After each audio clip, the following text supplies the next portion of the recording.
definitiva de alumnos, recién seguramente hoy o mañana le estaremos subiendo la conformación de los grupos para que asistan a los prácticos. Mañana. Así que bueno, de mi parte, nada más. Bienvenidos y lo que necesiten saben que pueden consultar. Otro tema. Cualquier situación particular que tengan, vienen y hablan con nosotros. ¿Está? Los que tienen, hay muchos que tienen hijitos, bebés o niños. Bien. Allá. Sí. Tener bebé no es, o hijito no es excusa para no venir a los teóricos. A mí. Los prácticos tampoco. A los prácticos tampoco. Si no tienen con quién dejar, los traen. ¿Están? Los traen. Acá los niños son siempre bien recibidos. Hemos dado clases teóricas horas con bebés a UPA. Igual que los perros. Igual que los perros. Pueden traer los perros, pueden traer las mascotas, no hay ningún problema. Pero hablando en serio, pueden venir con sus hijos a clase. En esta materia son bienvenidos. Hemos tenido un montón de mamás y papás que tenemos. Algunas han venido con la panza así al borde del nacimiento. Es más, yo he venido a dar clase con mi hijo también. Así que no estábamos allá de verdad. Así que tiene que venir con su bebé, viene con su bebé. Si el bebé llora, y sí, los bebés lloran, chicos. A ver, acostumbrémonos. Los bebés lloran, los niños corren, y todo eso es sano, ¿sí? Así que forma parte de la actividad que van a desarrollar el día de mañana, ¿sí? Además, siempre, por más que estemos dando clase y un bebé llore, el día de mañana la mayoría van a tener hijos y se van a dar cuenta de que los chicos lloran, de que los chicos corren, de que los chicos son inquietos, etc. Todo eso forma parte de la vida. Y cuando tenemos un bebé en la etapa de la facultad, y bueno, lo incluimos a la facultad. ¿Está? Nosotros cuidábamos, cuando estábamos en quinto año de la facultad, una compañera mía tuvo una bebé, que hoy ya es médica esa bebé, y marchábamos con Julieta para todos lados. Entonces entraba a rendir una, toma. Salía de rendir una, toma, Julieta. Y Julieta terminó siendo médica también. Así que desde la panza. Así que no es excusa que no puedan venir a clase porque tienen que cuidar bebé, traer bebé. Si es más grandecito, le traes unos juguetes, lo sentamos acá, juega, listo, ¿está? Si es bebé, lo traen en el coche, lo tenemos UPA. Yo tengo una foto hermosa allá en el hospital, cuando estaba el aula allá, tenía dos, porque eran dos y los dos lloraban. Digo, dámelo a los dos. Estoy así con los dos, dando clase. Y los dos perros echados en el lo que corrió el pelón, ¿te acordás? Sí. Los dos perros echados así en el... No sé si vamos a tener aula magna por la construcción nueva de esta. Me dijeron que sí, vamos a tener un aula más grande, me dijeron. Oye, me dijo. Es ideal, Gurice, porque imagínense que ustedes estamos dando algo y tenemos que escribir algo en el pizarrón de la casa, no se ve. Los que están en casa no lo ven. La idea del aula magna es llenar de alumnos y dar un teórico para todos presencial. Sí. Bueno, y los que tengan cuestiones laborales con los horarios de los prácticos o de los teóricos, también nos avisan o pueden cambiar uno a uno con los compañeros o lo hablan con los jefes de trabajo práctico para coordinar las cuestiones laborales, porque hay muchos que están trabajando, ¿sí? Estoy armado. Ah, bueno. 33. Perfecto. Bien. ¿Está entendido eso? Profe, una pregunta. Sí. Si no entendí mal, ¿hay 2 veces teórico día martes y miércoles en diferentes horarios? Los martes hay uno y los miércoles hay otro. Sí, uno lo doy yo y el otro lo da Andrea. Muchas gracias. ¿Ah? Bien. ¿Qué más? Porque siempre tuvimos 2 clases teóricas en quirúrgica, así que acá también la tenemos que replicar porque no se alcanzan a dar los temas. Y la idea es que se puedan dar todos los temas. O sea, son temas distintos. Sí, son temas totalmente distintos. Sí. Son temas distintos, sí. Bien. Bueno, ¿qué más me está faltando? Ya están subidas las fechas de las clases, ya están subidas las fechas de los parciales, ¿sí? Los parciales van a ser el día martes a las 8 de la mañana. Ya está la fecha del primer parcial, del recuperatorio, del segundo parcial, del recuperatorio, del segundo y del especial. ¿Está? Bien. Creo que martes a la mañana no tienen ninguna otra materia, ¿no? ¿Martes de tarde? ¿Tampoco? Bien. Entonces, si alguien les quiere poner para el mismo día, misma fecha, algún parcial o algo, les avisan que nosotros ya tenemos publicadas todas las fechas y que está todo arreglado. Porque por ahí hay gente que se le ocurre tomar los martes y te dan clase los miércoles o los jueves, pero se les ocurre tomar los martes, ya nos ha pasado. ¿Qué materia tienen los martes? Los martes nosotros tenemos proyecto de evaluaciones, pero si te vamos a hacer, va a ser el digamos. Claro, sí, a la generalmente a la mañana, a las Sí. 8. Sí, generalmente tomamos a la mañana. Bueno, Igual, de evaluaciones dijiste, está Diana, igual con Diana nos podemos manejar bien, Sí, digamos. sí, A veces lo que hacemos es, de hecho, por ejemplo, si tiene que rendir un grupo de evaluaciones, ese grupo le tomamos después, van, rinden evaluaciones. nos ponemos de vienen, acuerdo, como hemos hecho siempre, eso, no hay con problema. eso tranquilo. Sí. ¿Y técnicas no tienen ustedes este cuatrimestre? No, para el y cuarto, en plan nuevo, se da regla. Mirá, ¿viste? Claro, porque Técnicas a partir de cuarto. Nico y Nadia, que dan técnicas 1, están los pasaron a evaluaciones, con Diana y con Leo. Y con bien. Walter, son como 5 ahora en evaluación, eran 3, son como 5. ¿Y Caco? No, pasaron a Nico y a Nadia. Qué lío, chicos. Una ensalada. Bueno, cualquier situación personal que tenga alguno, cualquier situación particular, vienen a la clase y nos avisan. ¿Está? Se pueden contemplar situaciones, bibliografía. Ajá. La bibliografía se la vamos a subir, chicos. Va a haber bibliografía que seguramente, yo se la voy a subir ahora. Hay muchas que están en el aula de quirúrgica. Sí, yo les voy a compartir la bibliografía en PDF. La que no esté en PDF, que es porque no la tenemos, la consultan en la biblioteca con Susi. Y yo posiblemente para los prácticos les voy a agregar 2 libros más. Uno se llama Hoppen Filimurti, que tiene el tratamiento de fracturas, y un Vademecum. El Vademecum es un libro chiquitito que también tiene tratamiento rehabilitador para las patologías. ¿Eh? No, el Mirage es de biomecánica. Claro. No, este es un Vademecum. Y va a haber unos videos de Libardo también subidos en el campus, Seguramente. que va a aportar algo. Claro, porque esos 2 libros antes no se daban, por eso les digo, así que bueno, las clases, si sube Libardoni, míralas. Porque recuerden que él también es bastante especialista en fisioterapia. Entonces, si bien este año no les va a tocar a ustedes, pero la rehabilitación de parte de la fisioterapia también la dan. Así que bueno, igualmente vamos a hablar a los prácticos de eso. Bien. Así que bueno, ahí está. ¿Qué más nos quieren contar del cursado? Perfecto, yo las armo todo. ¿Qué más nos quieren preguntar del cursado?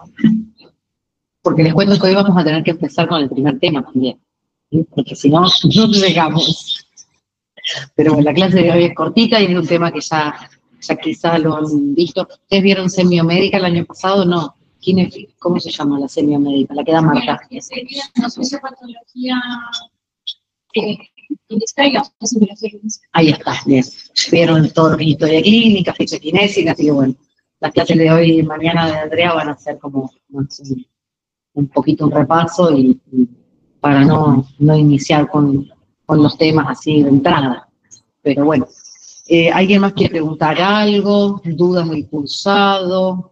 Les vuelvo a repetir, cualquier situación particular que tengan, vienen y la hablan con nosotros, con cualquiera, ¿sí? Si alguien tiene un problema de salud, no puede concurrir un día, avisa al profesor que tiene, o avisa a través de un compañero. Eso no hay problema, chicos, lo manejamos. Bastante accesible en ese sentido, somos en la cátedra, no hay inconveniente.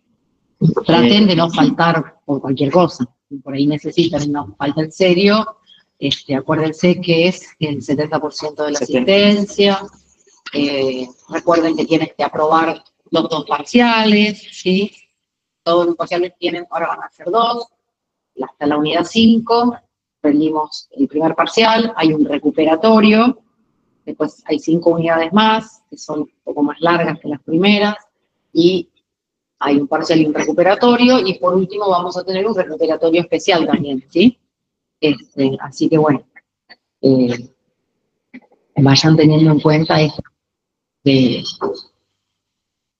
tener Sí, la regularidad, chicos. la regularidad. Recuerden que ahora, este año, los prácticos van a tener que traer un práctico tal vez hecho desde la casa que va a ser corregido. Si está desaprobado, es un práctico desaprobado. Claro. Y eso cuenta dentro del 70%. Y otra cosa, que las materias no se replican, ¿sí? Porque, por ejemplo, algunas materias cuatrimestrales, como me pasaba hasta el año pasado, yo daba ortesis, por ejemplo, que era del segundo cuatrimestre, el que no regularizaba podía replicar el primer cuatrimestre de este año, ¿sí? Eso no existe más, o sea, la materia se da este cuatrimestre y si no la regularizan, tienen que esperar hasta el primer cuatrimestre del año 2026, ¿sí? No tienen réplicas las materias. Entonces es como que también se van a atrasarse casi un año. ¿Deben muchas materias de años anteriores o no? ¿Cómo están con las materias de los años anteriores? No van a decir, pero mirar las caras. Yo me del segundo. Para mí ese comentario. ¿Para vos ese comentario? ¿Fue un indirecto, medio directo? Bien. Traten de ir sacando todas las materias que puedan. Ya a esta altura, en tercer año, ya tendrían que tener sus horarios organizados, horarios de estudio. Yo siempre digo que quienes no trabajan y están solamente para estudiar, ¿cuántas horas de estudio deberían tener? 8. ¿Cuántas horas se trabaja al día?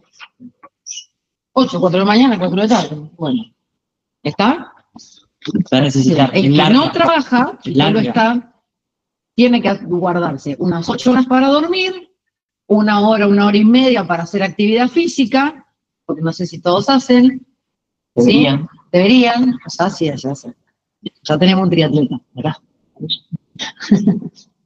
Y hay una nadadora también que anda media perdida por ahí, pero excelente nadadora, pero está perdida de la pileta un poco, pero bueno.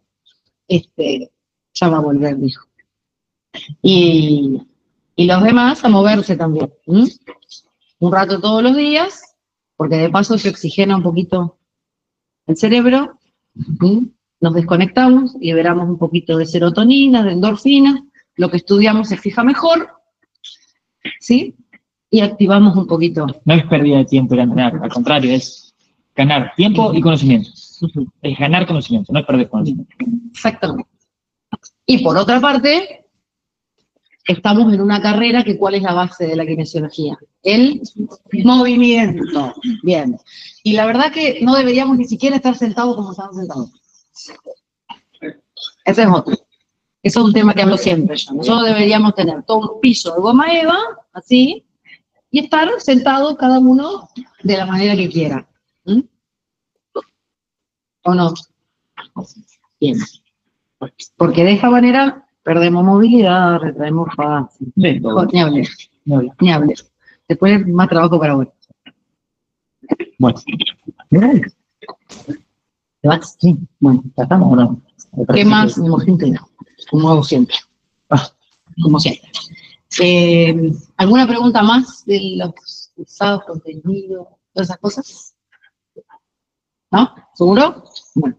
Cualquier duda que se vayan acordando, van preguntando. ¿Ya han ido a hacer alguna práctica al edificio del hospital? No, todavía no. Bien. Deberían comenzar ya. No sé si comienzan con alguna. Capaz que sí, deberían. Este plancito que es más corto, creo que ya este año deberían arrancar con alguna práctica. Capaz que en otro cuatrimestre. Sí. No sé. Yo creo que son muchos, ¿viste? Para... ¿Cómo los metés? ¿Cómo los metes? Exactamente. No, ya no lo sé. Bueno. Chicos, nos vemos la semana que viene. ¿Me pones la pantalla? Sí. La presentación. Así vamos a hablar un poquito de la historia clínica. Ahí está. Sí. Nos vemos, Ulises. Que anden bien. Adiós. Bueno. ¿Quedaron claras entonces algunas cosas? Cualquier cosa que ustedes necesitan, se comunican con nosotros, lo hablan. Bueno, vamos a hablar un poquito hoy de lo que es la historia clínica. Ustedes ya han visto lo que es la historia clínica, ya saben lo que es la historia clínica. Vamos a repasar un poquito para qué nos sirve la historia clínica. A ver, alguien que tenga ganas de hablar, porque yo ya me cansé de hablar. ¿Qué es una historia clínica? Con las palabras de ustedes. Uy, no. A ver. A ver. Un documento donde dejamos todo asentado. Un documento. Un documento. ¿Sí? Es un documento que tiene, ¿qué valor? ¿Legal? ¿Más? ¿Administrativo? ¿Sí?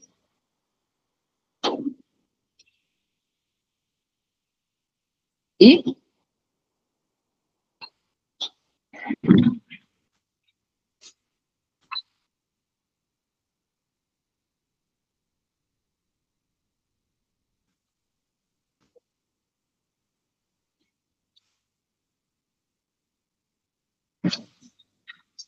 ¿Sí?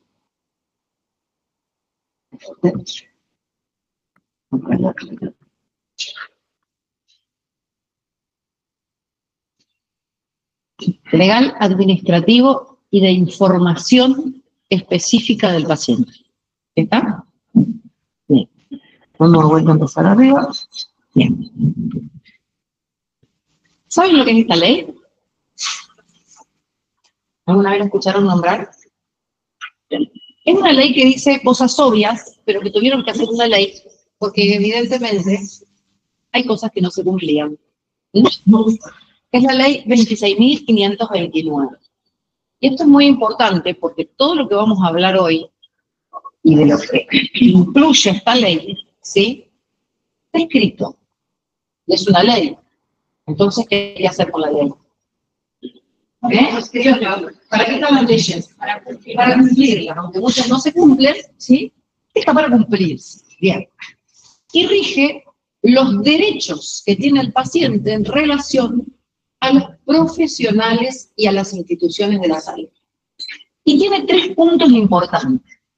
El primero son los derechos del paciente, el segundo es la historia clínica y el tercero es el consentimiento informado. ¿Qué son los derechos del paciente? ¿Cuáles son los derechos que tenemos cualquiera de nosotros cuando somos un paciente? El derecho a la decisión, si por más que lo necesites, si por más que quieras hacer un tratamiento. El derecho a la decisión. Recibir toda la información. El derecho a recibir información. Y uno más importante todavía, mucho más importante. El derecho a ser atendido cuando uno lo requiere. ¿Sí? El derecho a ser atendido, independientemente de cualquier cosa. La ley dice que todo paciente tiene derecho a ser atendido sin motivos de discriminación, raza, dice raza, religión, raza, la palabra raza ya no se usa más, dice etnia, religión, nivel socioeconómico, nivel cultural, nivel social, y tenemos que adaptarnos como profesionales de la salud a todo eso, ¿sí? A todo eso. Si viene un paciente que es sordomudo, digamos, le voy a hablar, no me va a escuchar, no se va a poder comunicar conmigo. ¿Cómo hacemos? ¿No tiene derecho a ser atendido como corresponde? ¿Ah? Y entonces, todos los profesionales de la salud deberíamos hablar de lengua de señas. Pero cuidado, que no todos los pacientes sordomudos saben el lenguaje de señas. Algunos tienen un lenguaje propio de señas. Vamos a suponer que una paciente sordomuda venga al trabajo de parto. Ajá. ¿Y cómo hacemos? para explicarle cómo tiene que hacer, qué tiene que hacer. ¿Cómo hacer eso? ¿No tiene derecho a la señora? Sí tiene, igual que el que quiere. Por lo tanto, hay cosas que no se cumplen. ¿Sí? En algunas maternidades, en ciudades grandes, tienen personas, licenciadas en obstetricia y médicos obstetras, que están en conocimiento de esto. Y otra cosa que hay que tener en los servicios son pictogramas. Si yo tengo una persona cualquiera que tiene un TEA, ¿saben lo que es un TEA? Un trastorno del espectro autista, ¿sí? De los que tienen serios trastornos en la comunicación, ¿sí? O una persona sordomuda, que es fundamentalmente visual. Yo tengo que tener, como en las guardias médicas, pictogramas. ¿Saben lo que son los pictogramas? Son dibujos ¿Qué son? que muestran la acción de la persona. Son dibujos o cuadros que muestran qué se hace en cada uno de esos consultorios. Más, hay unos libritos que también los tiene la policía, también están en lugares como la Delfina. ¿Saben lo que es la Delfina? La Comisaría de la Mujer. Bueno, y están en otras instituciones donde podemos ir mostrando, ¿sí? Incluso ha habido situaciones de abuso en niños con TEA o en niños hipoacúsicos, donde los niños pueden ir marcando, o uno les va preguntando con el pictograma y ellos van marcando y mostrando, ¿sí? Esos son derechos del paciente, de ser atendido y asistido de acuerdo a la necesidad de cada uno, ¿sí? Si yo tengo algo muy común y que es de hace muchísimos años, alguna persona que por cuestiones religiosas, ¿sí?, se niega a una transfusión de sangre. Eso es histórico, ¿sí? Y si es un adulto y está en riesgo su vida, se habla con la familia. Si la familia accede, vamos a suponer que el paciente no esté en condiciones de poder discernir, si uno explica a la familia y la familia accede y firma, se realiza la transfusión. Si la familia dice que no y el paciente dijo que no, se deberá escribir en la historia clínica todo esto, y si la situación es extrema, daremos parte al juez.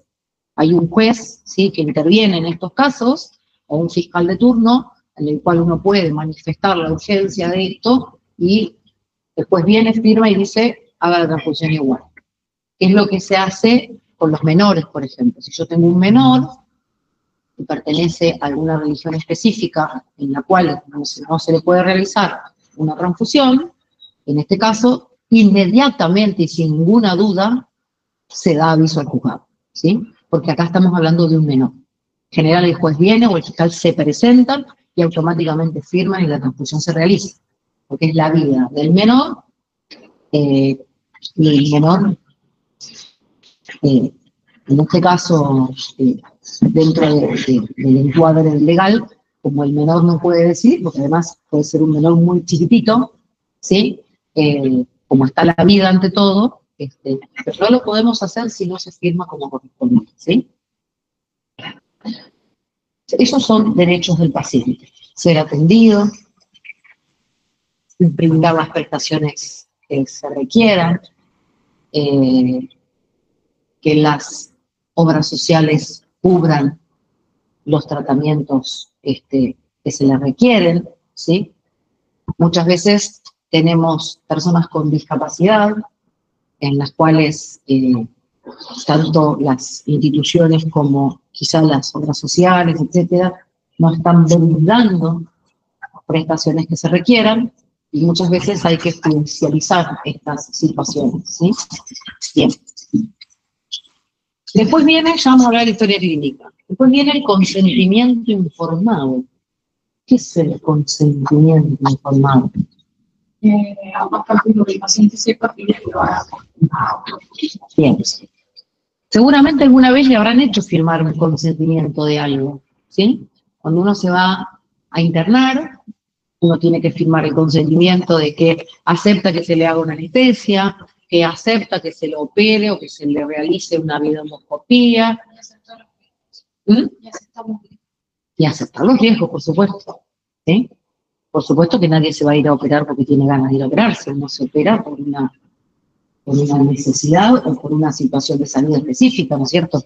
Como toda situación de salud, todo tiene un riesgo, ¿sí? A veces hay cirugías de muy alto riesgo o tratamientos de muy alto riesgo y otras de menos riesgo. Pero nunca hay que subestimar cuáles pueden ser las complicaciones de cualquier estudio o de cualquier cirugía. Eso es un consentimiento informado. Que ustedes tengan la posibilidad de decir, bueno, a ver, acá yo ya lo leí, pero yo esto no lo entiendo. Entonces, el profesional que lo asiste le tendrá que explicar qué es eso para que ustedes sepan. Y no lo firman hasta que no está terminado de leer completamente y de comprender. Porque muchas veces llegamos y nos dicen, acá están esto, tienen que firmar todo esto. Y uno se sienta a leerlo un rato. O a veces hay gente que firma y sigue, que no sabe qué firmó. ¿Está? Sí. Y por último, la historia clínica, que es de lo que vamos a hablar hoy. ¿Sí?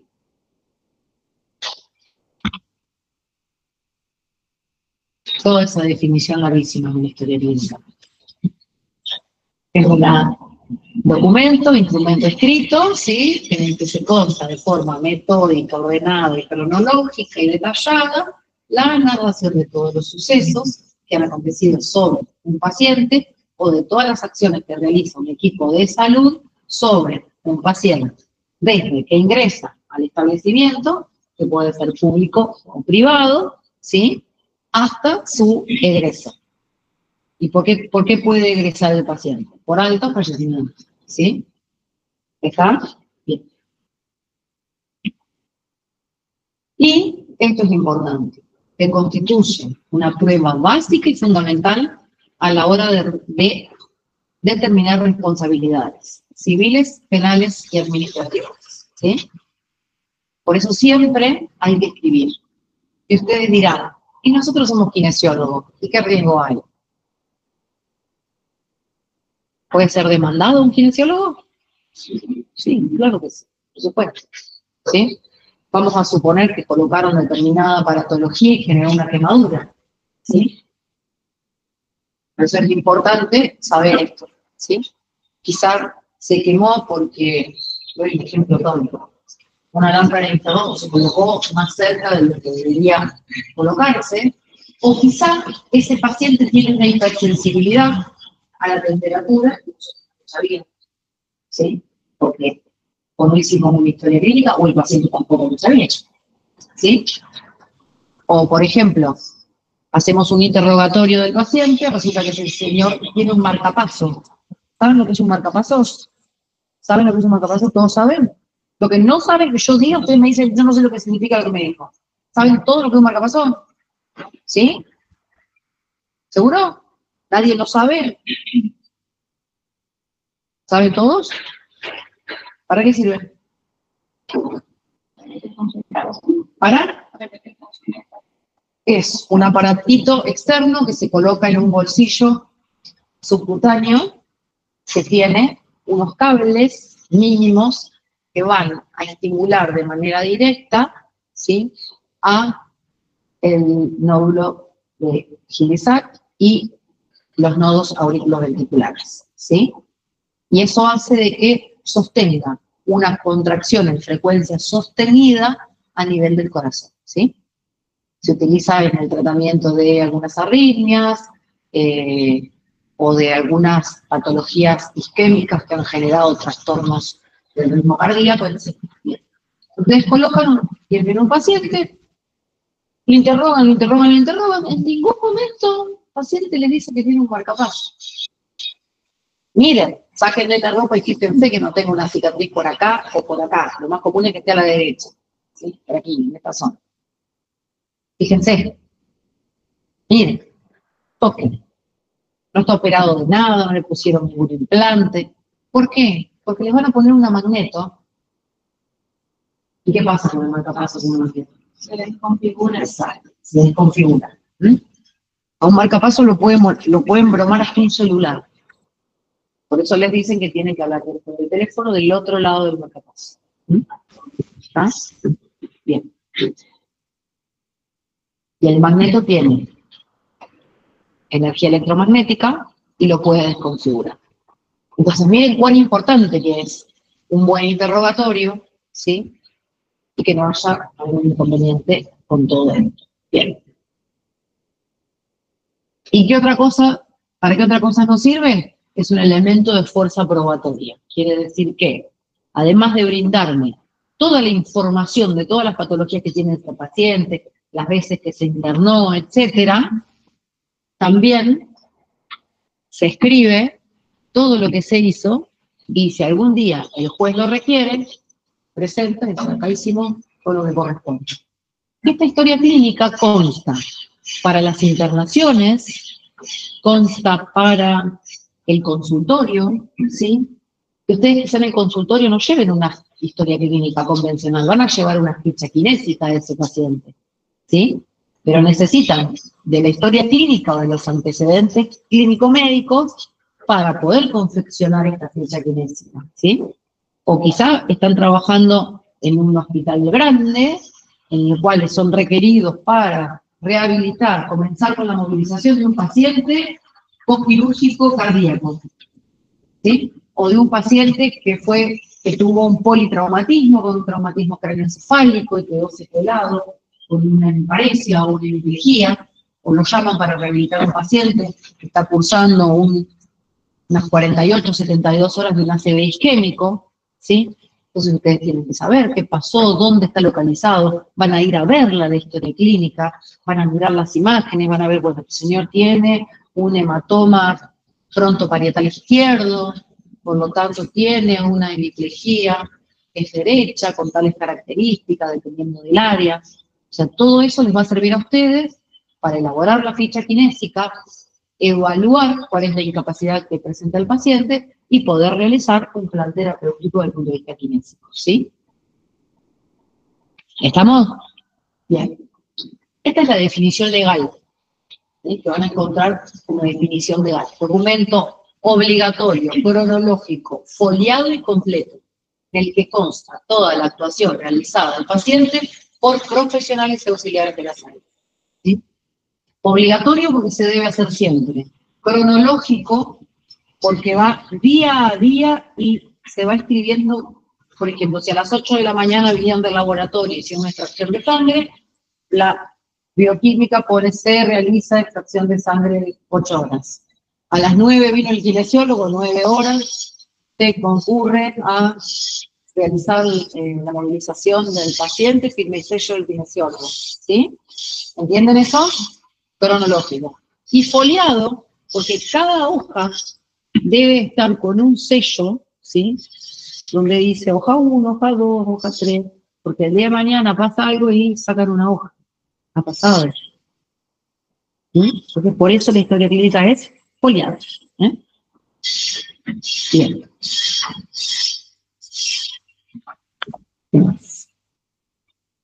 ¿Qué contiene una historia clínica? Todo eso que está ahí. Datos filiatorios. ¿Qué son los datos filiatorios? Perfecto. Fecha de ingreso, fecha de egreso, estado en el que ingresa el paciente, ¿sí? Estado en el que ingresa el paciente. Ingresó a la guardia, politraumatizado, traído por la ambulancia, según referencia de el enfermero o el médico o el paramédico de la ambulancia, fue encontrado el paciente en tales características, cruzado debajo de la rueda de un camión, con tales características, embestida la moto o bicicleta por el camión, etcétera, etcétera, etcétera, ¿sí? Antecedentes hereditarios, los vamos a investigar un poquito después. Todo esto va a depender de la gravedad inicial del cuadro. Si yo tengo un politraumatizado, nadie va a poder hacerse nadie va a ponerse a preguntar la dirección y todo lo demás. O sea, alguien va a tomar datos filiatorios a un tercero que está afuera y el equipo de salud va a empezar a trabajar en la reanimación inicial de ese paciente, ¿no es cierto? Ya lo vamos a ver cuando vemos lo que es la atención inicial del politraumatizado y la atención en catástrofes. Los antecedentes personales, tenemos que saber si ese paciente es alcohólico, si tiene diabetes, si tiene el antecedente de haber tenido, no sé, una ACV, alguna fractura de algún lado, si es un paciente que está en diálisis, si es un paciente que tuvo un traumatismo cráneoencefálico hace 5 años y quedó con una tosis palpebral, y resulta que yo lo estoy mirando y acá hay algo, el paciente tiene algo a nivel cerebral porque no me abre un ojo, o sea, ¿me explico? Ahí vamos a ver un poco los antecedentes personales. Si es un niño, necesito saber si es un niño pequeño, sobre todo, si fue prematuro, si es acusado de alguna enfermedad infectocontagiosa, etc. Luego viene el estado actual, luego vienen los exámenes complementarios que le vamos a realizar, luego viene el planteamiento de diagnóstico presuntivos, la lista de problemas y los diagnósticos diferenciales, y luego viene el tratamiento y la evolución diaria de esa historia clínica, y por último, al cerrar esa internación, si ese paciente se va de alta, vamos a hacer una epicrisis de esta internación. ¿Qué es una epicrisis? Un resumen, y los resúmenes en general quedan tanto en la historia clínica principal, que va a ser guardada por la institución, porque la historia clínica ¿de quién es? Del paciente. ¿Y quién tiene la custodia? Las instituciones y los consultorios.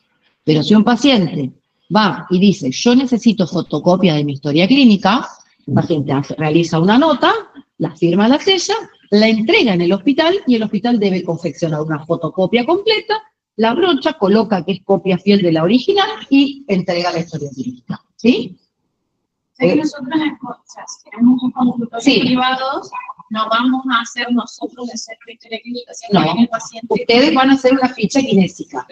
Ustedes van a confeccionar la historia clínica de ustedes. Es una ficha kinésica o historia clínica kinésica. Y se van a basar, en muchos de estos casos, en algunos vienen derivados por un esguince de tobillo, por una lumbalgia, sin otros antecedentes. O sea, estamos hablando de casos más simples. Pero quizá, si nos toca, por ejemplo, rehabilitar a un paciente que sufrió un politraumatismo, y además ese señor, el politraumatismo se lo generó porque estaba yendo a hacer diálisis, pues ahí ya estamos con un caso más complejo. Es un paciente en diálisis. ¿Por qué está en diálisis?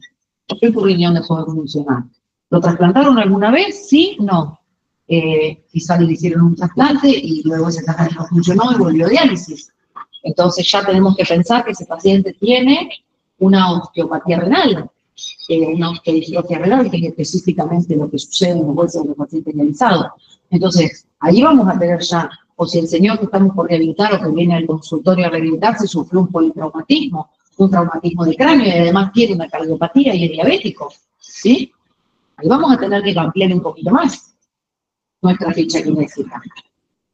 Si está en una institución, yo voy, busco la historia clínica del paciente, voy leyendo los motivos de la última internación, y en esa historia clínica seguramente va a estar todo el resto, y puedo ir buscándola, lo mismo que en un niño, ¿sí? Que se atiende en una determinada institución. A veces ese paciente es la primera vez que viene a esa institución, o sea que su historia clínica va a ser más chiquita, y nos vamos a tener que basar mucho más en el interrogatorio, tanto del paciente como del familiar. Y tenemos que ir buscando. O quizás un paciente que viene del consultorio, una persona sana, en actividad, que no tiene ninguna patología de base, que se cayó de la bicicleta y hizo un esguince moderado de tobillo, y bueno, paciente sano, no refiere patología, o sea, va a ser una ficha kinésica más simple. ¿Sí me explico eso? Hay algunas que son más complejas, hay algunos casos que voy a requerir de conocer más la historia clínica, y quizá tengan ustedes pacientes que los empiecen a atender el día que empezaron a ejercer y que tengan 30 años ejerciendo y va a seguir siendo su paciente y van a tener una ficha kinésica que tiene como 20 hojas. Y sí, porque seguramente va a venir por una lumbalgia, va a venir por un traumatismo deportivo, después va a venir porque tuvo un accidente, y después va a venir porque tuvo un problema cardiovascular y hay que hacerle la rehabilitación cardiovascular. Entonces van a tener una ficha kinésica. Ustedes hablan con los kinesiólogos que tienen muchos años, que hay pacientes que tienen una ficha kinésica que es una así. Pero bueno, ¿sí? Bien. ¿Me siguen hasta ahí? Bien. ¿Qué es el interrogatorio o la anamnesis? Esto ya lo tienen que haber visto 20 veces, pero vamos a repasar un poquito. Es el primer paso en el cual el paciente se enfrenta al profesional que lo está por atender o que lo atiende, ¿sí? ¿Y qué vamos a necesitar acá? Si el paciente puede comunicarse, lo vamos a hacer de manera directa con el paciente. Siempre tratemos de que si es un paciente que tiene alguna deficiencia de audición, no hablamos de un hipoacúsico severo, si manejamos lenguaje de señas los podemos utilizar, si el paciente lo conoce. Yo tengo un paciente, por ejemplo, que es hipoacúsico, y él se crió toda su vida en el campo. Y él tiene un lenguaje propio de lenguaje de señas con su familia, ¿sí? Es un lenguaje que quizá nosotros, como somos muchos como descendientes de italianos, creo que los italianos hablan con las manos. Bueno, y nos ha quedado un poco también eso, de hablar con las manos. Muchas veces, estas señas que tiene este paciente son las señas quizá más habituales que nosotros usamos cuando queremos comunicar algo. Por ejemplo, no entiendo y hacemos, ¿sí? Bueno, ese tipo de señas. O decimos que no, sí, dame, te doy, qué sé yo, o pasame tal cosa, y hacemos la seña de lo que queremos. Un día, por ejemplo, te contaba su madre, ¿no? Que es la que pedía cebollas para cortar. Entonces le decía, bueno, o sea, son señas lógicas que quizás cualquiera lo puede entender. Bien. O por ejemplo, como él vivía en el campo, quería avisar que se iba a ir a ordeñar. Entonces agarraba el balde, les hacía así, y así se iba. Les avisaba que se iba con el balde a ordeñar. Bien. Todas esas señas que él conoce, yo ya lo conozco hace muchos años, nos comunicamos de esa manera. Muchas veces necesitan que alguien oficie de traductor. En lo personal, en el centro de rehabilitación tengo muchos pacientes que tienen secuelas de parálisis cerebral, ¿sí?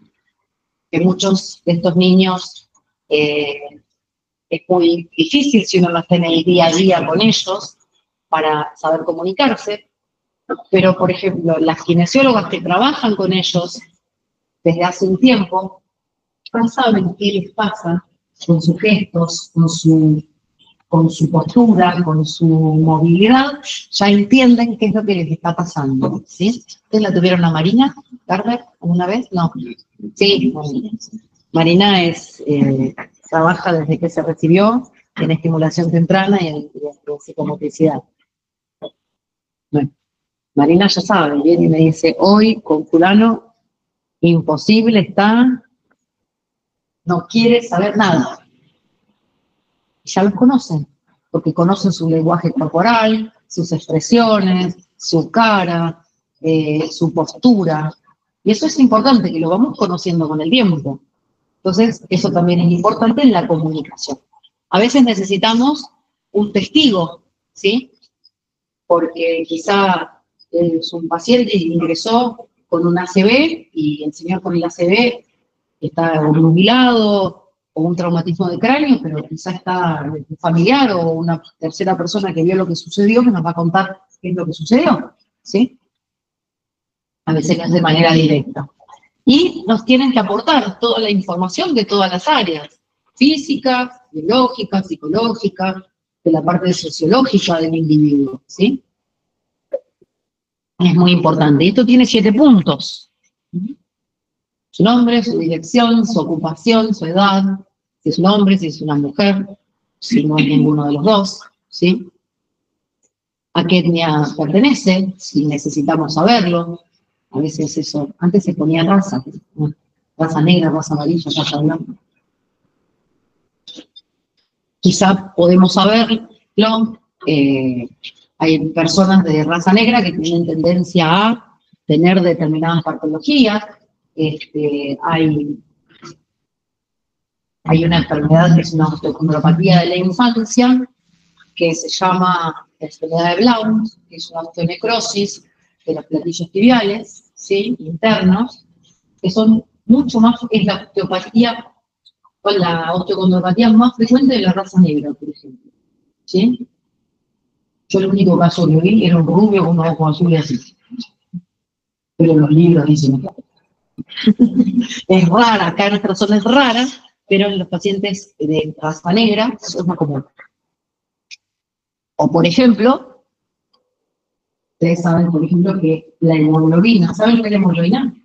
Sí, bien. La hemoglobina de las personas de raza negra tiene una protección a algo. ¿Alguien lo sabe a qué? ¿Ah? Esa es la piel, porque tiene mucha cantidad de melanocitos, ¿sí? Pero ¿qué otra cosa tiene? Que los protege. De una enfermedad transmitida por un mosquito. Esto viene de aquí. ¿Sí? Las personas de raza negra tienen una defensa natural al paludismo. No suelen tener paludismo. Algunos puede haber, pero no es una afección que se comparte, es que el mosquito los afecte. A nosotros nos agarra un mosquito con paludismo y nos destruye. ¿Sí? Bien. Pues es importante saber algunas características, ¿sí? Si tenemos personas de esas pieles blancas, muy rubios, sabemos que si están con una exposición al sol exagerada, muchas veces se pueden generar algunos tumores a nivel de la piel, o quizás las personas de ojos sumamente claros también puedan verse afectados en su visión porque no tienen protección al sol, ¿sí? Lo cual no quiere decir que una persona de piel oscura no pueda tener un tumor en la piel, ojo, pero quizá más frecuente. Estado civil. Cuando hablamos a veces de estado civil no nos referimos a si usted es casado o soltero. Muchas veces es importante saber si una persona tiene pareja estable o si es una persona que no tiene pareja estable, si hay promiscuidad, si no hay promiscuidad. ¿Por qué? Por las patologías, por las enfermedades de transmisión sexual, etc. Bien. La religión es importante por lo que hablamos hoy, ¿sí? Muchas veces hay religiones que, bueno, acá no puede comer carne, por dar un ejemplo, ¿no? O no puede comer determinada cosa, ¿sí? Hay religiones que no permiten comer determinada cosa, entonces tenemos que saber que quizá si es una religión que no los dejan comer carne, hay que tener cuidado porque ese paciente va a hacer una deficiencia de ¿qué? Puede haber algo de hierro, vamos a suponer que lo suplementen, deficiencias de B12, ¿sí?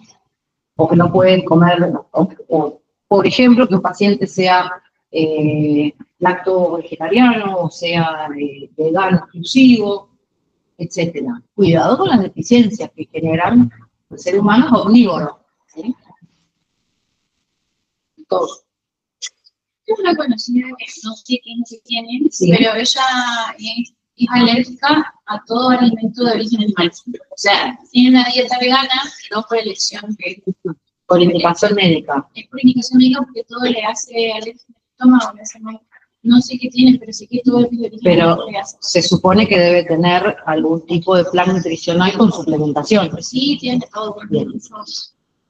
Cuidado con cuidado con las modas. Una cosa es que hay, por ejemplo, algunas afecciones que requieren de una determinada alimentación por una cuestión de salud, ¿sí?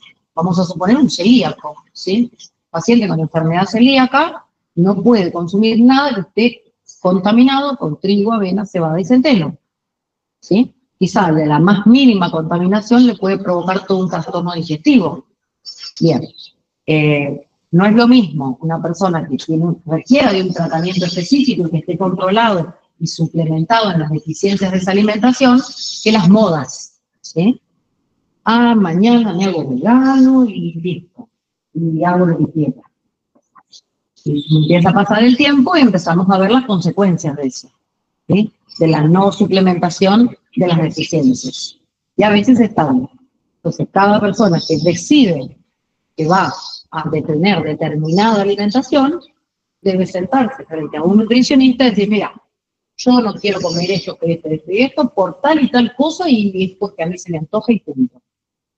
Pero vengo a que me digas cómo suplemento esto, cómo se suplementa esto, cómo hago para cuidar mi cuerpo en base a esto que yo quiero hacer. ¿Está? Eso es importante. Y nosotros como profesionales de la salud tenemos que trabajar en esa prevención. ¿Sí? Porque vamos a ser parte de un equipo de salud, todos los que estamos acá. ¿O no? Bien. ¿Y cuál es el trabajo más importante que hace el equipo de salud? ¿O que deberíamos hacer como parte de un equipo de salud? ¿Cuál es el trabajo más importante? ¿Qué es más fácil? Prevenir. ¿Sí? El trabajo en prevención siempre es más importante. Bien. Es muy importante la ocupación que tenga ese paciente y el lugar de origen o las regiones donde ha vivido. ¿O no? ¿Por qué? Por ejemplo, ¿cómo? ¿Por qué? O personas que trabajan en los basurales. ¿Sí? Hoy hay gente que trabaja en los basurales, que hacen recolección de cartones, de latas. ¿Qué puede pasar? ¿Qué hay en un basural muchas veces? ¿Qué hay? Ratas. ¿Y las ratas que pueden transmitir? Muchas cosas. Muchas cosas. Pobre rata. Leptospirosis, entre otras cosas, ¿sí? Pero también la leptospirosis la pueden transmitir los roedores que andan también en lugares donde se estivan granos, donde se guardan cualquier tipo de bolsas con avena, con fardos, ¿sí? Entonces es muy importante avisar de qué trabaja. Les voy a contar un caso de un papá y un hijo que vienen un día a la consulta porque les dolía todo el cuerpo. Todo el cuerpo. Y dos personas normales, con mucho dolor corporal. Entonces me siento, los reviso. Unas mialgias. O sea, ¿qué está pasando acá? Empecé a investigar, a ver, empiezo a hablar con ellos, bueno, díganme, a ver, ¿estuvieron haciendo algo? ¿Estuvieron haciendo fuerza? ¿De dónde viven? No, yo vivo en el campo. Ajá, bien. ¿Estuvieron fumigando en esa zona? No. ¿Estuvieron haciendo recolección de grano? ¿Estuvo trabajando? No. No tenían fiebre, porque si fuera una leptospirosis uno puede pensar que el paciente puede tener realmente cursa con fiebre, con malestar general, con vómitos, náuseas, se ponen de color amarillo. Y yo, ¿a qué se dedica usted? Y me miraban y no me decían nada. Pero dígame, por favor, ¿a qué se dedica usted? Yo me dedico a envenenar loros, me dice. Ay, sonaba muy bicho. Porque yo ya sé con qué envenenamos loros. Cuénteme cómo prepara lo que prepara y con qué. Ah, no sé, nosotros tenemos un bidón del veneno. ¿Y dónde el veneno? ¿Ah? Armamos una olla con grasa y agregamos el veneno, lo mezclamos. Imagínense los vapores del veneno. ¿Qué se pone para...? Ah, no, nada. Ni nada acá, ni nada en las manos. Bien. Y luego con las manos, y el veneno y la grasa se hacían bolitas. Y las bolitas las iban dejando en los árboles y las tiraban con las gomeras a los nidos del oro, etc. ¿Cuál era el veneno? Un carbamato, que es un fosforado. Estaban con una intoxicación por fosforado, una situación sumamente grave. Porque los fosforados están prohibidos en su uso. Y algunos carbamatos todavía se usan para eso. Estaban con una intoxicación por fosforado, los dos. Y vino a la consulta porque le dolía el cuerpo. terminaron internados, derivados al servicio de toxicología del Hospital San Martín, tenían los laboratorios, eran un desastre. Si yo lo medicaba con algo y no interrogaba, y no, el señor seguía por su intoxicación por sus morados por la vida, y seguramente no iban a concluir. Otra vez otro señor, que se fue a vivir a Maciá, viene al consultorio y me dice, doctora, mire lo que pasó con la mano. Levántela hacia arriba. No funciona. Se golpeó, se cayó, se durmió sobre el brazo. No. A la mierda. ¿Qué estuvo haciendo estas últimas semanas? No, yo soy jubilado, yo estuve haciendo jardín en mi casa, porque me vine a vivir a Maciá, nos hicimos una casa, en un terreno que compramos, y esta semana estuve, hace 10 días que estoy trabajando en el jardín, poniendo plantas, y yo decía, la espalda, se habrá apoyado sobre la espalda, que tenía una parálisis del radial, bien marcada. Yo ustedes se queman la cabeza, y de qué, de cómo. Le pido los laboratorios, se los hizo, el otro día me trajo todo. Le digo, escúchenme, usted no trabajó, no trabaja, o no estuvo trabajando con plomo, le digo, con alguna cosa, ¿no? No anduvo abriendo baterías, vieron que las baterías tienen mucho plomo. No estuvo abriendo baterías de auto, le digo, ¿no? Y me dice la señora, a mí lo que sí me parece que donde nosotros le hicimos la casa, había un taller, me dice. Ajá. Digo, ¿usted me puede averiguar lo que era el taller? Sí, me dice. Por fuera, habló por teléfono. Sí, dice, era un taller que cargaban baterías. ¿Saben lo que había en el terreno donde el señor estuvo trabajando? Plomo en la tierra. El paciente estaba con una cosa que se llama saturnismo, que es una intoxicación por plomo, y uno de los síntomas más precoces de la intoxicación por plomo es la parálisis del cuerpo. Miren si no es importante dónde vive, de qué se ocupa y de qué trabaja el paciente. ¿Sí? Hicimos la electromiografía después, lo mandamos a toxicología para que hagan la desintoxicación del plomo, tenía unos niveles de plomo, unas plombemia con más nubes. ¿Cómo estás? Fíjense si no es importante saber qué hace el paciente. Quizás es un trabajador. ¿Saben lo que es un trabajador golondrina? ¿No saben? Claro, un trabajador golondrina, ahora se ve menos, pero antiguamente, no hace tantos años, eran trabajadores que iban, se hacía la cosecha de algodón en Tucumán, marchaban todos a la cosecha de... Terminaba la cosecha de algodón, empezaba la cosecha de cítricos y de arándanos en el litoral, marchen todos por el litoral, así. Esos son trabajadores golondrinos, van trabajando en un lugar lleno. Y muchas veces, los lugares donde dormían, etcétera, no eran lugares muy cómodos, quizás eran lugares un poco precarios, ¿sí? Y más de uno se traía una enfermedad de Chagas. ¿Saben lo que es la enfermedad de Chagas? ¿Todos saben lo que es la enfermedad de Chagas? No saben lo que es la enfermedad de Chagas. La enfermedad de Chagas, ¿qué es? O enfermedad de Chagas-Massa, es una enfermedad que es transmitida por un insecto que se llama vinchuca. La vinchuca es un insecto, ¿sí? Que si lo ven, acá hay algunas, pero no son de las que transmiten la enfermedad. Son de las nichitas negras.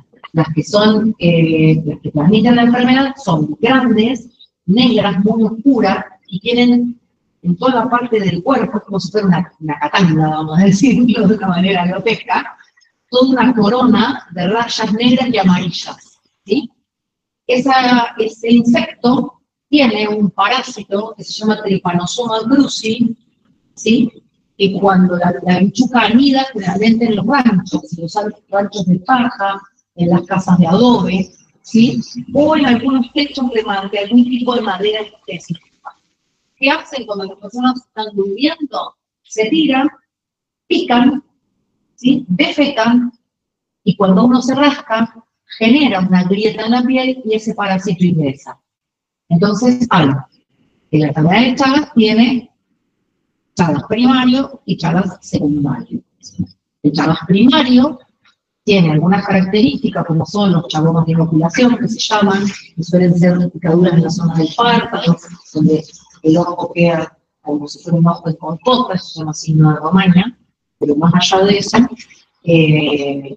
genera una enfermedad que no se diagnostica al inicio, luego se hace una enfermedad crónica y genera una de las cosas más comunes, una cardiopatía. Ay, es verdad, el papá de mi madrastro le dio Chagas. Chagas positivo. Pero tiene un marcapaso. Se dio un marcapaso porque genera una cardiomegalia, genera una cardiopatía chagásica, que es un patrón muy grande que no tiene capacidad de contraer. ¿Sí? Bueno, y esto sucede, hay una película que se llama Casa de Fuego, ¿sí? Que cuenta la historia de Massa, ¿sí? Y de Chagas, que son los dos que describen la enfermedad, ¿sí? Mírenla, muy bueno. Ellos descubren, ¿y qué hacían? ¿Por qué se llama Casa de Fuego? Porque sacaban a las personas y quemaban las casas ranchos, porque estaban llenas de bienzuca, ¿sí? Es muy común en el norte del país, la enfermedad de Chagas es muy común, y también en esta zona, también en esta zona. Si la incidencia es menor, es una afección prácticamente de la mitad del país hacia arriba, Paraguay, Bolivia, parte de Chile y Brasil. ¿Sí? Es un animal, un bicho de zonas más bien templadas cálidas. Entonces también es importante, como si el señor es un trabajador de golondrina, quizá pudo haber adquirido una enfermedad de Chagas, ¿sí? O estas cuestiones de las enfermedades de los viajeros. ¿Se acuerdan cuando el COVID? Bueno, ¿cómo venía el COVID? En avión, ¿sí? Y hoy con la conectividad que tiene el mundo, de hecho hay en los departamentos de infectología, en las ciudades grandes, hay un lugar que se llama Consultorio de Información o Tratamiento al Viajero, porque muchas veces vienen gente con este tipo de patologías. ¿Vale? Por eso es importante todo eso. Bueno. ¿Cómo el motivo de consulta? En el motivo de consulta,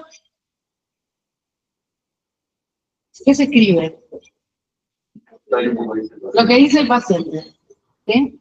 Me duele la cintura, estoy rengueando desde ayer, ¿sí? Entre comillas, escribimos eso, ¿sí? Me duele el cuello. Ese es el motivo de consulta, lo que dijo el paciente. Después sí, voy a poner abajo. Paciente de tantos años que ingresa con dolor lumbar de características paroxísticas, etcétera, etcétera. Pero generalmente, entre comillas, pongo lo que dice el paciente, ¿sí? En la enfermedad actual, voy a narrar de manera ordenada, lógica y correcta todos los síntomas y todos los signos que presente mi paciente, con las características que tenga cada uno de estos signos y de estos síntomas, ya sea la duración, el comienzo, cómo fue evolucionando, ¿sí? Etcétera. O si viene esta situación ocurriendo de días anteriores, o si empezó de golpe, todos esos datos nos van a dar la pauta de qué puede llegar a tener el paciente.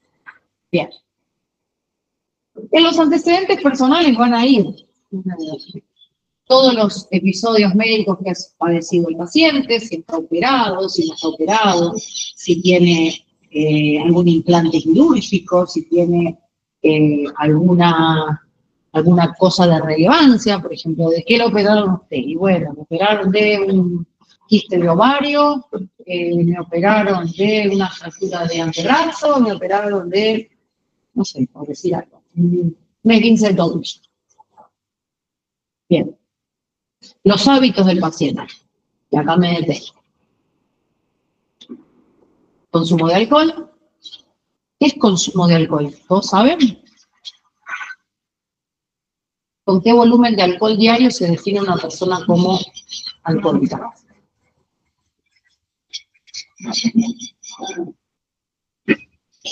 A ver. Más de un vaso. Más de un vaso de agua. El equivalente al alcohol que contiene 500 mililitros de vino. Cuando uno consume más de eso por día, ya se genera en el hígado una cosa que se llama inducción enzimática y ya se considera una persona de consumo habitual de alcohol o alcohólico. ¿Está? No es necesario estar tirado de curda todo el día. ¿Sí? ¿Y el alcohol qué es? ¿Qué es el alcohol? Un tóxico. Un tóxico como cualquier otro. Nos puede gustar tomar el vino, tomar la cerveza, pero tenemos que saber que estamos ingiriendo un tóxico. ¿O no? Bien. ¿Y qué tenemos que hacer si un día salimos a cenar y tomamos un vino, tomamos una cerveza? ¿Qué hay que hacer al otro día? Tomar mucha agua. ¿Para qué? Para eliminarlo. No seguir tomando alcohol todo el día. ¿Por qué? Porque vamos a generar una inducción en el hígado que va a empezar a generar primero cambios fisiológicos, después cambios morfológicos y por último nos va a llevar a una cirrosis hepática, a un hígado graso y a una cirrosis hepática. ¿Sí? No nos olvidemos que es un tóxico. Yo siempre hablo de cuidado porque la gente habla de las drogas ilegales, el exceso de medicación. ¿Y la droga de uso legal? ¿No existe? Sí existe. El alcohol es un tóxico, por eso siempre pongo drogas legales e ilegales. ¿El cigarrillo, el tabaco? ¿No es un tóxico? Bien. Bien. ¿Cuánto fuman? Tanto. No, yo consumo un atadito de 10, te dicen. No hace nada, un atadito de 10. Atadito de 10 hoy, 10 mañana. ¿Cuánto se debería fumar? Nada. ¿Cuánto alcohol se debería consumir? Nada. Pero bueno, si no van a consumir, pueden consumirlo con moderación y luego hacer una depuración, como digo yo. ¿Sí? Se entendió que había una cuenta para saber más o menos cuántos cigarrillos consumían. Pero mi pregunta es, ahora están muy mal que se llaman los wafers. ¿Cómo me dije Otra eso? porquería más. ¿Cómo me dije que estos pacientes de eso? Otra porquería más. Otra porquería más. Nos han querido hacer creer que no hacen nada. Son altamente tóxicos, altamente tóxicos. No les creen, son altamente tóxicos. Y encima hay consumo de esa basura, discúlpenme la terminología porque me enojan algunas cosas, de esa basura de chicos. Les han hecho creer a los chicos que eso es sano, no hace nada. Vamos a ver con el tiempo que todo lo que genera. Ya hay estudios en algunas universidades en Estados Unidos que muestran los daños que genera. ¿Sí? Bien. Porque no se olviden que en la alimentación elaborada que nosotros consumimos hoy, en el uso de plásticos desmedidos que hay, porque antes ¿con qué se cocinaba? Con la olla de hierro, con la cuchara de metal, ¿sí? Ahora vienen las sartenes con el antiadherente. ¿Saben a dónde va todo el antiadherente de una fuente, de una olla que se empieza a despegar? Adentro, chicos. Los plásticos, calentamos al microondas cosas con plástico. No calienten cosas con plástico. Calienten con vidrio. ¿Sí? Porque el plástico, ¿a dónde va el plástico? Adentro. ¿Sí? Y hay estudios que ya han demostrado que a veces tenemos en el cuerpo el plástico equivalente a una cucharita esas de postre de plástico. Bien. Y el cuerpo está tratando de sacarlo de alguna manera. Tenemos que tratar de evitar el consumo con cosas de plástico. Está tan naturalizado colocar comidas calientes en bandejas de plástico, etc. todo eso son tóxicos. Todo eso son tóxicos. Hay algunas cosas que las podemos evitar por, a ver, no fumo, no tomo alcohol, no consumo nada raro. Hay cosas que son como un poco inevitables. Ya bastante que tenemos con lo que es como medio inevitable para seguir agregándole tóxicos al cuerpo. ¿Sí? Hay que pensar un poquito eso. ¿Sí? Bien. El antecedente de tener de viajes, ¿sí? Guarda con las drogas ilegales, ni hablar, ¿eh? Cuidado de los pacientes que ingresan con un traumatismo cráneoencefálico y tienen algunas sustancias, ¿sí? Que hay muchas y muy variadas y nuevas y cada vez aparecen más. Tenemos que estar un poco informados de eso también. Si el paciente viajó, no viajó, si es un paciente con vacunaciones completas, si es un niño que fue vacunado de acuerdo al plan de vacunación correctamente, si ha tenido alguna enfermedad infectocontagiosa, si ha sido intervenido quirúrgicamente y si ha tenido algunas lesiones traumáticas también. ¿Sí? Después los factores hereditarios o familiares son importantes. Si en la familia hay diabetes, si en la familia hay cardiopatías, si en la familia hay patologías oncológicas, en la familia hay enfermedades congénitas. Eso es importante saberlo, ¿sí? Sí, no sé por qué está así. ¿Qué le pasó a eso? Es muy importante también la alimentación que lleva un paciente, ¿sí? ¿Qué consume, qué no consume? Y por supuesto, seguir preguntando, al final, ¿hay algo más que me quiera comentar? ¿Hay algo más que me quiera decir? Si hay otra persona y esta persona ustedes ven que está incómoda para poder hablar, le piden a la otra persona que no es el paciente que se retire. Si es un adulto, si es un niño, el niño solo en la consulta no se queda nunca. El menor de 18 años no se queda en la consulta solo con nadie, ¿está? Y si un joven de 16, 17 años o una joven viene a la consulta, buscan a alguien que esté en el equipo de trabajo, por ejemplo, yo tengo consultorio de rehabilitación, lo llamo a la enfermera que trabaja conmigo y le digo, ¿sí? Es muy importante que no atendamos solos a los menores. ¿Saben eso, no? En cualquier situación, malentendido o cosa que pueda suceder. Siempre que ustedes van a atender a un menor de 18 años, lo ideal es que venga con su familia.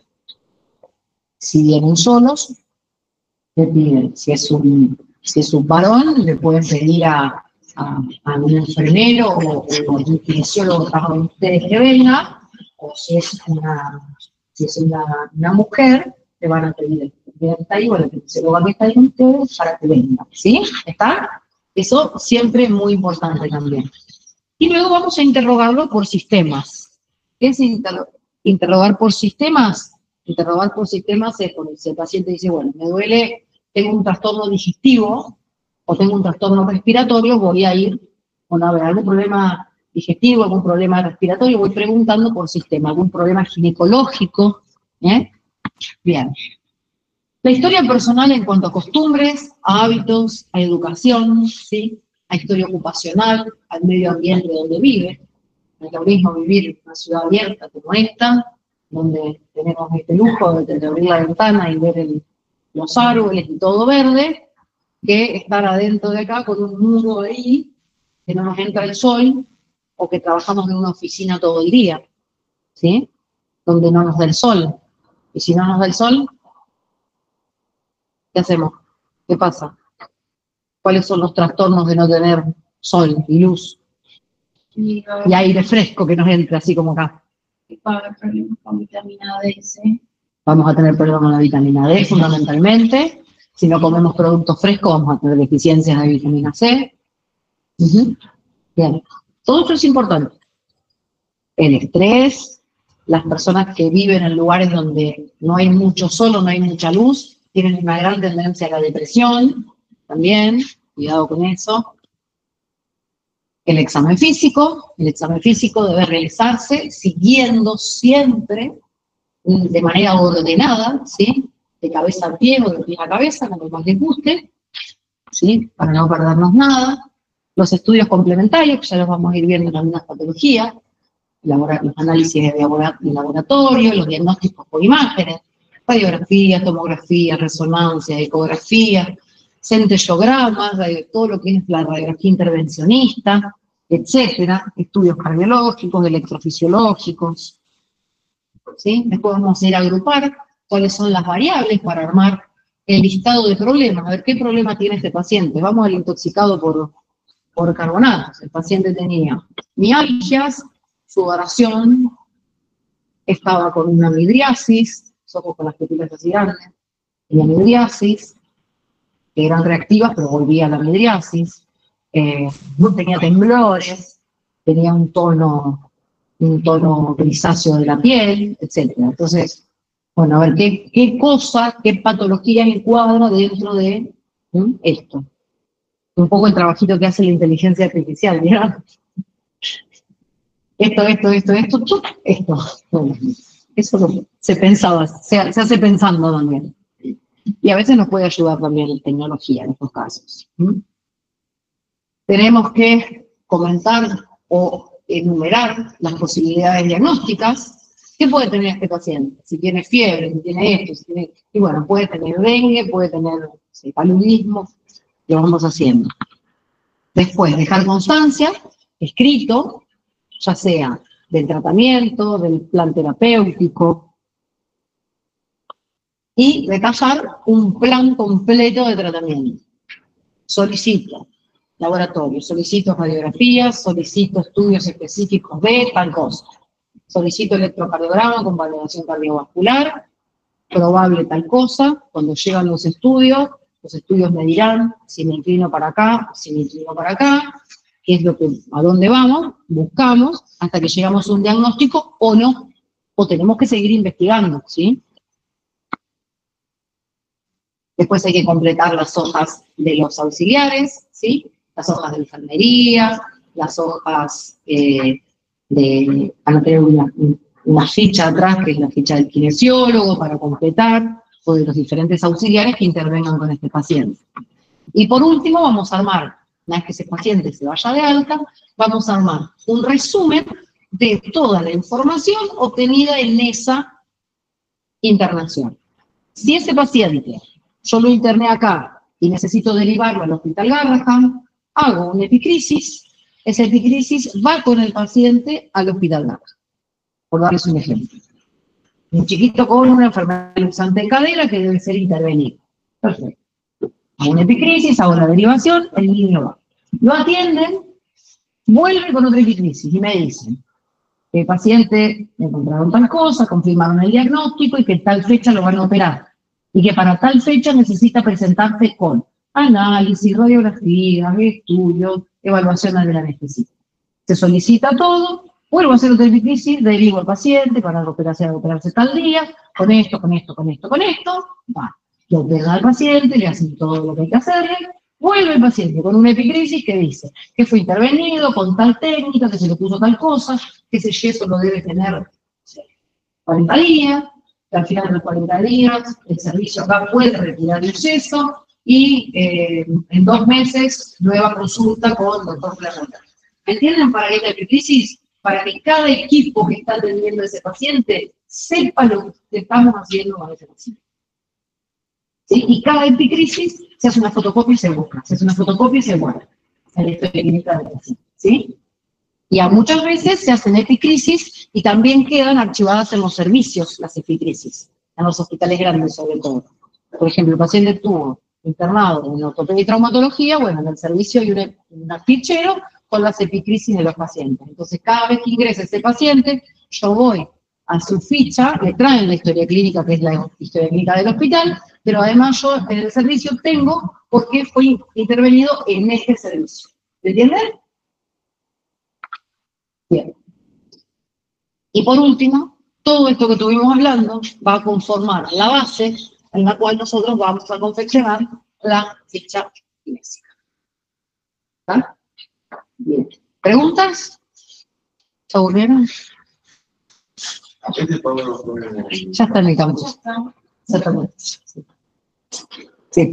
En una época los tenía con audios, pero porque los habíamos hecho en principio para pandemia, etc. Ahora, no escuchan, aguanten a mí, ¿no? Los tengo, están. Yo no esencialmente tengo los ejemplos de impresionantes. Ah, por la clase que